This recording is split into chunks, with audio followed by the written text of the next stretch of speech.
C'est leur satellite. Monsieur le Conseiller fédéral, Mesdames et Messieurs, bonjour, bienvenue à cette seconde conférence de presse qui sera consacrée au plan d'action plus d'organes pour les transplantations. Aux côtés de Monsieur le Conseiller fédéral, j'ai le plaisir d'accueillir sur ce podium Monsieur Pascal Stroupler, le directeur de l'Office fédéral de la santé publique. Monsieur le Conseiller fédéral, vous avez la parole. Merci, Monsieur le Vice-chancelier, Monsieur le directeur d'Office, Mesdames et Messieurs. Le Conseil fédéral a approuvé ce matin 2 objets qui relèvent de la transplantation et que je vais vous présenter tout à l'heure. D'une part, nous avons lancé le plan d'action plus d'organes pour les transplantations afin d'accroître dans les années à venir la disponibilité en la matière. Et d'autre part, nous avons transmis au Parlement le message concernant la modification de la loi sur la transplantation. Les adaptations apportées au texte de loi visent essentiellement à clarifier la situation juridique pour les futurs donneurs, mais aussi pour leurs proches et pour le personnel médical. Je crois que beaucoup de gens se demandent s'ils seraient prêts à donner un organe. Ce n'est pas une question qui est facile, parce qu'elle touche le plus souvent à des moments aussi particuliers, plus souvent en lien avec la mort. Or, un don d'organes permet d'offrir à quelqu'un d'autre une nouvelle vie, ou du moins une meilleure qualité de vie. Ces dernières années, 400 à 500 personnes par an, gravement malades, ont reçu un organe.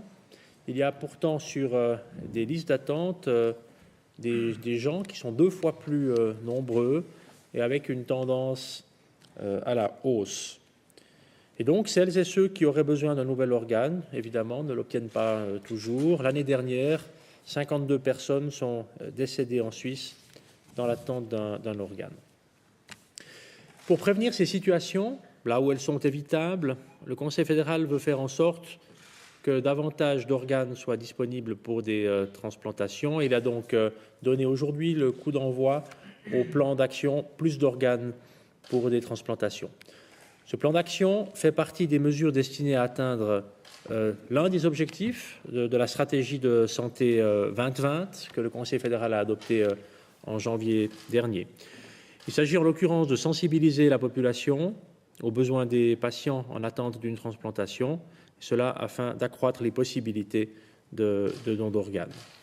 D'ici à la fin de cette année, nous allons fixer les mesures et les priorités correspondantes d'entente avec les cantons. Les cantons sont évidemment un partenaire extrêmement important dans cette question. Le rôle des cantons dans cette affaire avec la Confédération est important, mais aussi Swiss Transplant, le Comité national du don d'organes et les autres acteurs concernés. La phase de mise en œuvre est prévue de 2014 à 2017. Pour accomplir ce travail, ces travaux futurs, nous nous appuyons sur le rapport que le Conseil fédéral a approuvé aujourd'hui, un rapport examen des mesures susceptibles d'augmenter le nombre d'organes disponibles pour une transplantation en Suisse. C'est un rapport qui répond aux postulats Gutzwiller, Favre et Amerd qui avaient été acceptés par le Parlement. Ce rapport montre qu'une mesure isolée ne suffirait pas à faire augmenter le nombre d'organes disponibles. Et on peut voir que d'autres pays, on peut penser à l'Espagne, aux États-Unis, à l'Australie, à l'Autriche, ont réalisé de manière coordonnée toute une série de mesures dans le cadre précisément d'un plan d'action. Et c'est ainsi qu'ils sont parvenus à augmenter le nombre de donneurs potentiels et réels en relativement peu de temps. Il y a notamment les mesures suivantes qui ont porté des fruits lorsqu'elles sont coordonnées entre elles. Tout d'abord, le recours à des coordinateurs spécialement formés au niveau local, régional et national. Ensuite, un processus de don qui est défini clairement, avec la possibilité pour les hôpitaux de l'adapter à leurs besoins. On peut parler de pratiques, en fait, de bonnes pratiques. on peut mentionner également la création d'une agence nationale du don d'organes et la mise en place d'une information de la population à grande échelle. Le plan d'action suisse s'inspirera évidemment des expériences qui ont été menées à l'étranger et des modèles qui ont été développés. Il y a, je dois vous le dire aussi, en parallèle d'autres mesures qui ont été étudiées lors de l'élaboration du rapport, mais qui n'apparaissent pas comme des solutions à retenir. Il s'agit notamment du modèle de l'opposition. Il s'agit ensuite de l'inscription du statut de donneur d'organes sur la carte d'assuré ou sur le permis de conduire. Et il s'agit enfin du registre national des Donneurs. Die Widerspruchslösung, meine Damen und Herren, bedeutet, dass jede und jeder Organspenderin oder Spender ist, es sei denn, sie oder er habe dies zu Lebzeiten explizit abgelehnt. Die allermeisten Länder, welche diese Lösung gesetzlich verankert haben, wenden sie nur in Form der erweiterten Zustimmungslösung an, was bedeutet, dass letztlich die Angehörigen über eine Organentnahme entscheiden können. Die analysierten wissenschaftlichen Studien zur Widerspruchslösung ergaben keine eindeutige Bestätigung ihrer Wirksamkeit. Das Beispiel Schweiz stützt diese Aussage. In den meisten Kantonen galt vor der Einführung des Transplantationsgesetzes Mitte 2007 ebenfalls die Widerspruchslösung. Diese Kantone wiesen jedoch keine höheren Spenderaten auf. Es war sogar so, dass das Tessin, das die Zustimmungslösung anwendete, die höchste Anzahl Organspender aufwies.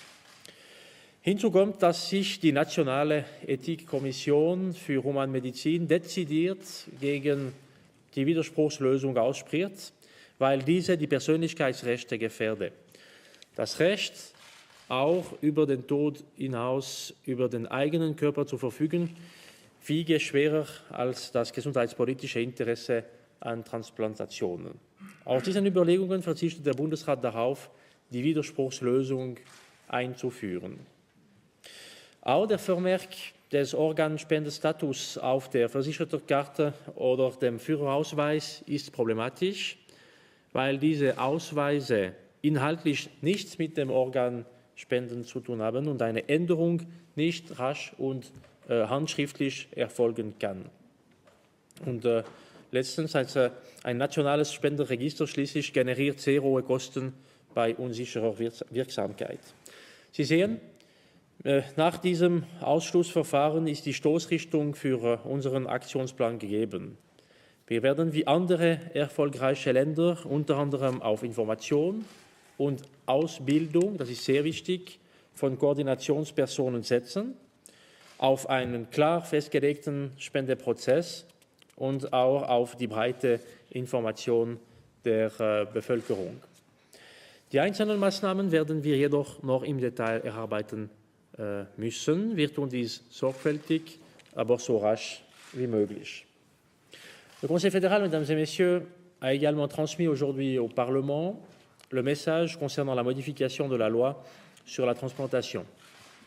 Il s'agit avec ce message de clarifier la situation juridique dans certains domaines qui ont donné lieu à des incertitudes dans la pratique. Nous voulons instaurer plus de transparence, plus de sécurité pour les personnes concernées, pour leurs proches et aussi pour le personnel médical. À titre d'exemple, pour citer un élément, le texte de loi précise désormais que les proches peuvent être sollicités en vue d'un prélèvement d'organes, non pas seulement après le décès, mais dès que la décision d'interrompre les mesures de maintien de la vie a été prise par les médecins et par les proches. De cette manière, la pratique usuelle sera réglée au niveau légal. Il en va de même pour le consentement aux mesures médicales préliminaires qui sont nécessaires pour protéger les organes de tout dommage. Les proches doivent pouvoir consentir à de telles mesures à la place d'une personne incapable de discernement si celle-ci n'a pas exprimé sa volonté préalablement. Et ainsi, avec cette révision de loi, la motion Maury-Pasquier qui vient du Parlement est mise en œuvre. Une autre nouveauté concerne les frontaliers qui sont assurés en Suisse, dans l'assurance maladie, seront traités à l'avenir exactement comme les personnes domiciliées en Suisse lors d'attribution d'organes à des fins de transplantation. La loi révisée devrait pouvoir être mise en vigueur au début de 2015, évidemment sous réserve des travaux que doit encore mener le Parlement. Avec le plan d'action, d'une part, avec la loi, d'autre part, nous créons une situation propice à l'augmentation du nombre de dons d'organes en Suisse, en garantissant une plus grande clarté, en sensibilisant davantage la population à cet enjeu important et en mettant beaucoup de force, beaucoup d'engagement dans des mesures qui paraissent susceptibles, non pas en théorie, mais réellement, comme cela a été fait dans des pays qui nous entourent, d'améliorer la situation que nous connaissons aujourd'hui. Merci de votre attention. Merci, Monsieur le Conseiller fédéral. Je prends volontiers vos questions. Qui souhaite poser la première question? Y a-t-il une question? Monsieur Berger. Une question statistique. Quand on parle de ces pays qui ont des données plus encourageantes, on va dire, Espagne, États-Unis, etc., si on compare avec la Suisse, avec ces mesures, ils sont arrivés à quel type de réussite? On parle en général avec... quand on parle de chiffres, on parle de donneurs par million d'habitants. Nous sommes aujourd'hui en Suisse à 13 donneurs par million d'habitants. Nous souhaitons pouvoir passer à 20.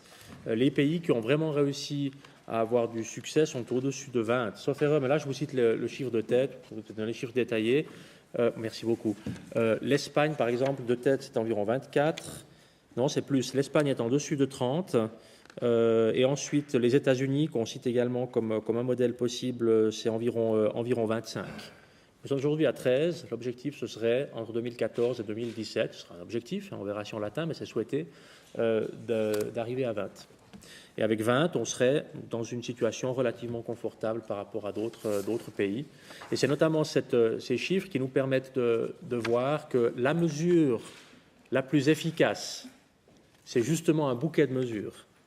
Ce qui marche vraiment, ce qui semble vraiment avoir de l'effet, ce sont les plans d'action qui intègrent le personnel médical, l'information à la population et la sensibilisation dans les hôpitaux. C'est pour ça que nous mettons l'accent sur ce plan d'action et donc sur un paquet de mesures.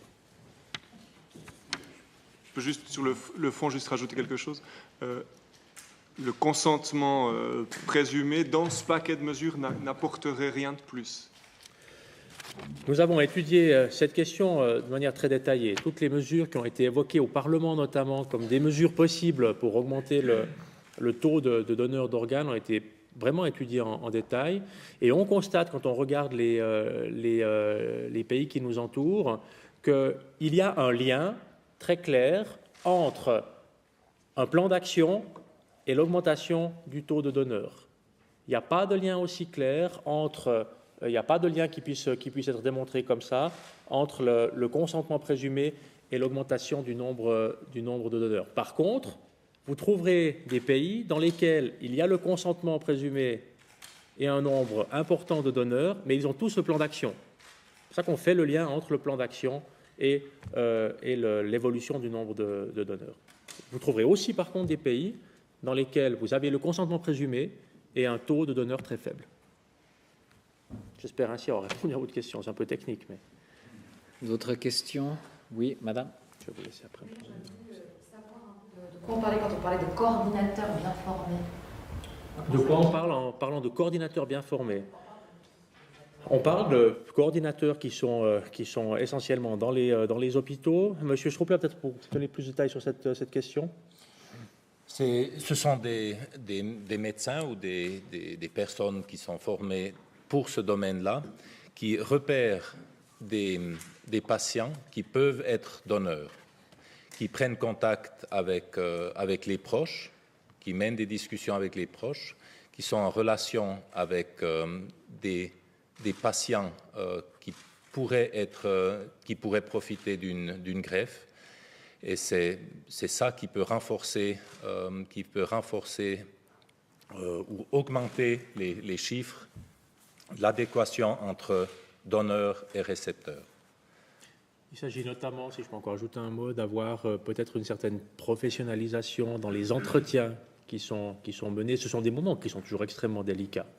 Je l'ai mentionné dans mon intervention. Et là, une formation pour voir comment mener ces entretiens, à quel moment, est un élément qui doit nous permettre de progresser. C'est bon?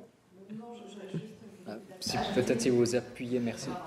J'aurais juste voulu peut-être ajouter quelque chose. Donc, si on comprend bien, il y a tout un processus d'information finalement à mettre en place, c'est ce que vous disiez. Donc là, il va y avoir des campagnes qui vont être lancées à partir de maintenant. Vous pouvez nous en dire plus peut-être sur ces campagnes-là? Alors, il y a évidemment aussi quelques moyens qu'il faut investir pour le plan d'action, si on va dans ce sens-là. C'est l'OFSP qui est chargé du travail lié à l'organisation, à la conduite du plan d'action. Il y a aussi des forces de travail, évidemment, qui doivent agir là. Pour l'instant, une estimation des coûts est difficile parce qu'on va, en 2013, définir le programme, 2014 à 2017. La coordination avec les cantons est très importante, avec d'autres acteurs également. Et ensuite, on pourra voir quel est le cadre financier global qui doit être retenu pour le plan d'action. On voit, pour donner un exemple, on a un pays à côté de nous qui s'appelle l'Autriche, pays voisin, qui a, avec 24 donneurs par million d'habitants et un plan d'action qui a des résultats qui sont assez bons et qui consacre, je crois, 3,5 millions de francs par année, enfin en euros, mais disons 3,5 millions de francs l'équivalent de 3,5 millions de francs par année à son plan d'action. Mais pour l'instant, on ne peut pas pour la suite donner plus d'informations sur les chiffres. Monsieur.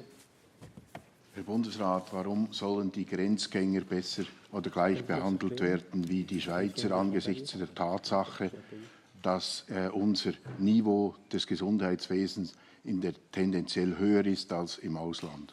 Je vais juste d'abord donner un élément important d'égalité de traitement. Il n'est question que des personnes qui, naturellement, sont assurées dans le système d'assurance maladie suisse. C'est clair, hein, il s'agit de personnes qui sont dans le système d'assurance maladie dans notre pays. Sur les éléments techniques, la manière dont ça peut se passer, peut-être M. Struppler. Gut, dazu gibt es eigentlich nicht viel mehr zu sagen. Es ist das gleiche Prozedere. Es ging vor allem darum, diesem Postulat von Frau Mori-Pasquier zu folgen und eine Gleichheit herzustellen zwischen Schweizern und Leuten, die in der Schweiz arbeiten und die Teil des schweizerischen Gesundheitswesens sind oder des Versicherungssystems. Monsieur Forster. Ja, um das noch zu präzisieren, was enthält jetzt das neue Transplantationsgesetz genau an Präzisierungen, an Neuerungen, was den Beginn der Vorbereitungshandlungen von Organentnahmen oder den Beginn von Transplantationen anbelangt? Ab wann darf mit Vorbereitungshandlungen begonnen werden? Ich habe das, glaube ich, schon erwähnt, aber ich würde gerne das wiederholen. Ich habe auch gesagt, dass es gibt heute schon eine Praktik, oder, die nicht immer klar war, auch mit der Gesetze. Und die neue Regelung gibt die Möglichkeit, noch die Diskussion vor dem Tod, aber nach dem Entscheid, auf Deutsch ist es schwierig für mich, sehr technisch und sensibel, nach dem Entscheid comment est-ce qu'on appelle ça, des moyens qui permettent de maintenir, une fois que la décision a été prise, de stopper les moyens qui permettent de maintenir la vie. Voilà. Lebenserhaltende Maßnahmen. Ja, auf Deutsch vielleicht, danke.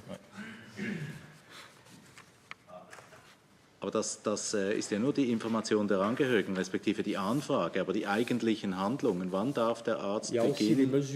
Il y a aussi les mesures préliminaires. Monsieur Struppler, peut-être là-dessus, moi je vais retrouver dans mes documents ce que je vous ai dit tout à l'heure.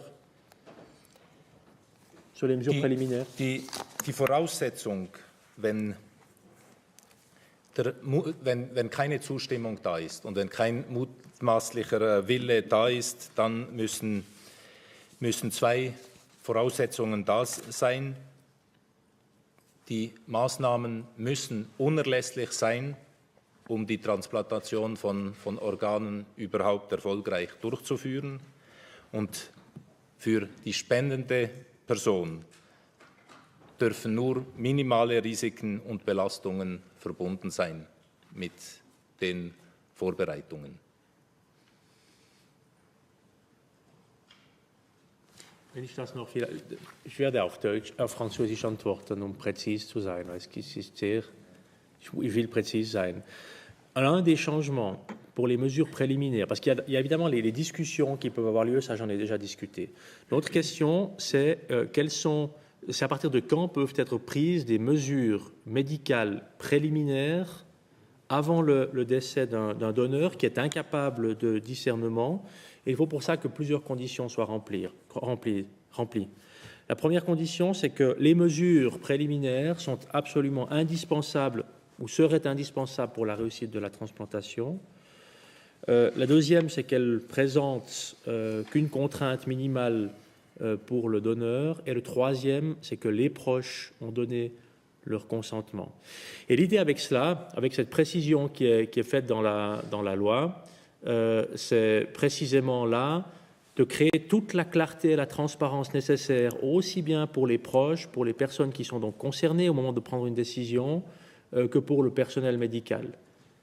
C'est d'essayer d'éviter d'avoir, comme nous l'avons peut-être un peu parfois aujourd'hui, des situations d'imprécision et avec un manque de clarté, notamment pour le personnel médical et pour les proches qui sont concernés.